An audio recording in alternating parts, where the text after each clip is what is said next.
6 flashes, then a pause of exactly 2 seconds. A male firefly drops lower over the grass, tracking the code, certain he has found a mate. On the ground below him, a second light answers, timed to the beat he expects, shaped the way he expects. He lands. Within seconds, he is being eaten alive, and the light that called him in was never a mate at all.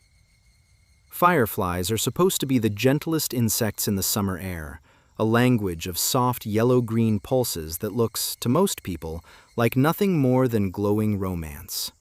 What almost nobody outside entomology realizes is that some of those pulses are a trap, built to imitate the exact signal of a different species for the sole purpose of luring that species in and killing it.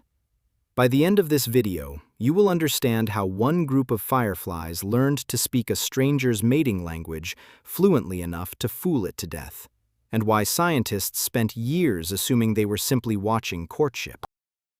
Start with the ordinary version of firefly life, because the trick only makes sense once the rules it breaks are clear.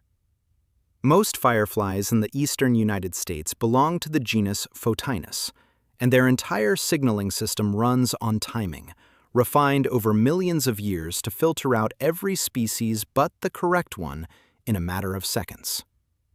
A flying male produces a flash pattern unique to his species, a certain number of pulses, a certain duration, a certain interval between them, repeated as he cruises a few feet above the grass at dusk. Females of his own species wait below, perched on stems and leaf litter, watching the sky. When a male's pattern matches what a female recognizes, she answers with her own flash, delayed by a precise species-specific number of seconds. He sees her answer, corrects his flight path, and drops toward her. It is a two-way Morse code conversation, conducted entirely in bioluminescence, and it is how a Photinus female confirms, without ever touching him, that the male dropping out of the sky is the right species, healthy enough to keep signaling, and worth the risk of mating. That signaling system runs on a genuinely strange piece of biochemistry. Inside the firefly's lantern organ, a molecule called luciferin reacts with oxygen in the presence of an enzyme called luciferase, and the reaction releases nearly all of its energy as light rather than heat, a conversion efficiency that puts most human-made light bulbs to shame. Fireflies control the flash by regulating oxygen flow to the light-producing cells, essentially switching the reaction on and off like a valve. That precision is what allows a species-specific code to exist at all. A flash pattern is only useful as identification if it can be timed to fractions of a second, and firefly lanterns can do exactly that. Some Photinus species use a single, sharp pulse, repeated every few seconds. Others use a double flash, a slow, rising glow, or a distinctive J-shaped streak produced while banking through a turn. And within a single meadow, several of these species can be flying at once, each broadcasting its own unmistakable signature into the same patch of darkening air, without ever being confused for one another by the insects that matter. Now break the system.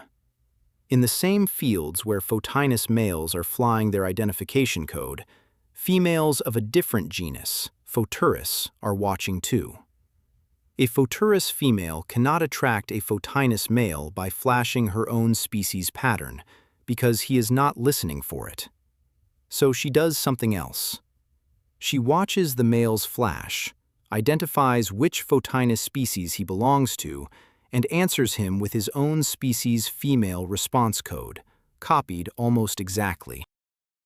The male, reading the correct pattern, folds in his wings and descends toward what he believes is a receptive female of his own kind.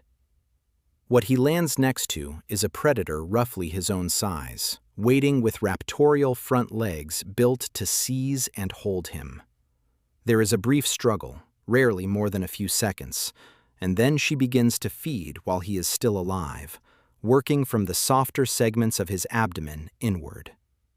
The entire deception, from the female's first mimicked flash to the male's landing, can take less than a minute. That alone would be a strange enough story of resemblance and ambush, but the depth of the deception is what turns it from a single trick into an entire hunting strategy.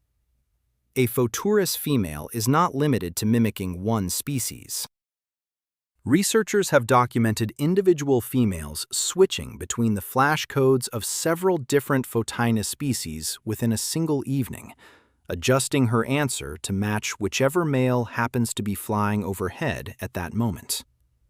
She is, in effect, fluent in multiple mating languages and switches dialects on demand, testing each passing male's code and replying in kind until one descends.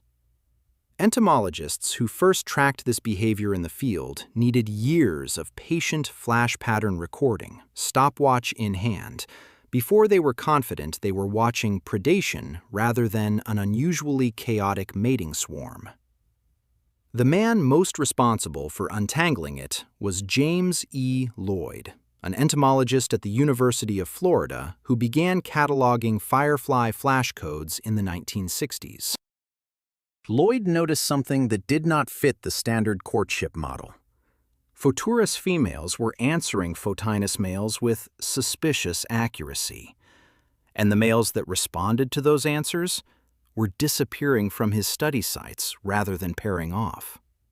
Through careful observation and playback experiments, in which he used a small light source to mimic male flashes and recorded how different females responded, Lloyd confirmed that the photourus females were not confused suitors. They were predators running a con. And he coined the phrase that stuck in the scientific literature ever since: femme fatale fireflies. His work reframed what had looked for decades like an oddly promiscuous courtship system into one of the clearest documented cases of aggressive mimicry in the insect world. A category of deception where a predator imitates the signal of its prey's own species to lure it within striking range. Lloyd's playback experiments were tedious in a way that is easy to underestimate today. Working through Firefly season year after year, he built simple flashlight rigs timed to reproduce specific male flash codes, held them at grass height, and logged which females answered and how quickly. Photinus females answered only their own species code, consistently and predictably. Photourus females answered almost any code he offered them, adjusting the delay of their response to match whichever pattern the light had just played, a level of behavioral flexibility that had no equivalent among the true courting species he tested. That contrast, one genus rigid and species-specific, the other fluid and opportunistic, was the piece of evidence that made the predatory explanation impossible to dismiss as a fluke. The stakes of that first cycle of deception are only the opening move, because Photinus males are not defenseless, and the story of why Photourus hunts them turns out to matter as much as how. Photinus fireflies manufacture a class of steroid compounds called lucibufagins, stored in their blood and released when they are attacked, that taste bitter and are toxic enough to make most predators, birds and spiders especially, drop them and never try again. A jumping spider that bites into a Photinus firefly typically releases it within moments and avoids fireflies afterward. Photourus fireflies, discovered by chemist Thomas Eisner and his colleague Gerald Meinwald, cannot manufacture lucibufagins on their own. They lack the biochemical pathway entirely. So, a Photourus female who successfully lures and eats a Photinus male is not simply feeding. She is stealing his chemical defense, absorbing his lucibufagins into her own body, and becoming toxic by proxy, protected from the same predators that would otherwise pick her off mid-flight. Without that stolen chemistry, a Photourus female is a soft, defenseless target. With it, she becomes nearly as dangerous to predators as her prey once was to her. That single fact turns the hunt from an opportunistic meal into something closer to a chemical arms requisition, and it raises the stakes of every attempted deception.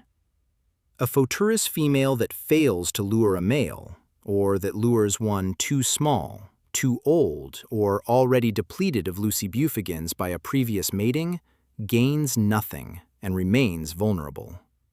Field studies have found that photurus females actively prefer larger, more recently active photinus males as targets, likely because those males carry a fuller store of the defensive compound, meaning even the choice of victim inside a single evening is a calculated one.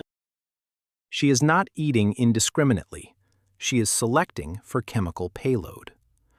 Even a successful hunt is not free of risk for the predator, and that cost adds another layer to the calculation. A photinus male has front legs and mandibles of his own, and a struggle that runs too long, rather than ending in seconds, gives nearby predators time to notice the commotion in the grass.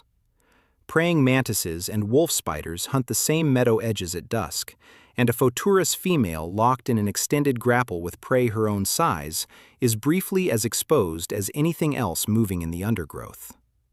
Field researchers have observed females abandoning a partially subdued male rather than risk a prolonged struggle when a larger predator moves nearby, meaning even a nearly completed deception can end in the female walking away with nothing, her chemical debt still unpaid for the night.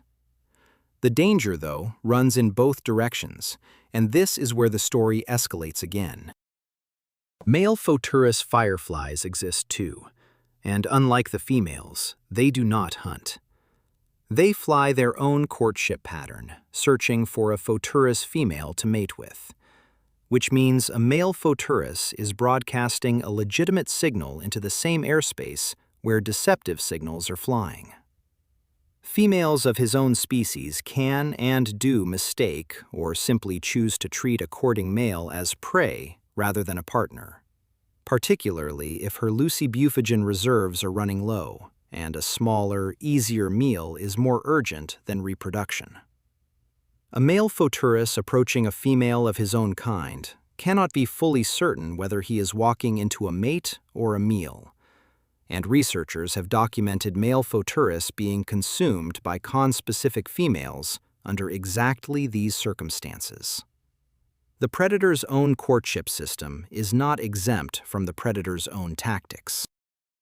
Layered onto that risk is a further complication that took researchers even longer to document. Some male photurus, in certain populations, appear to approach photinus females cautiously and at a distance before committing to land, and slower approach behavior in general is associated with higher survival odds in aggressive mimicry systems, since it gives a cautious individual more time to detect an ambush before it is within striking range. The margin between recognizing a trap and becoming a meal for any firefly in these mixed fields at dusk can be a fraction of a second of flight behavior. Photinus fireflies are not passive victims of this arms race, and the counter strategies some populations have developed add a further cycle of their own. In meadows where photurus density is especially high, some photinus males have been observed shortening their flight paths, flashing fewer times before landing, or approaching a potential mate from an angle that lets them observe her more closely before committing to a final descent. A male who lingers at a distance, watching for the subtle mismatches, an answer a fraction of a second off tempo, a female sitting in an atypical position, or reacting to a second male's signal rather than his own, gains a slim but real survival edge over one who descends immediately at the first correct-looking flash.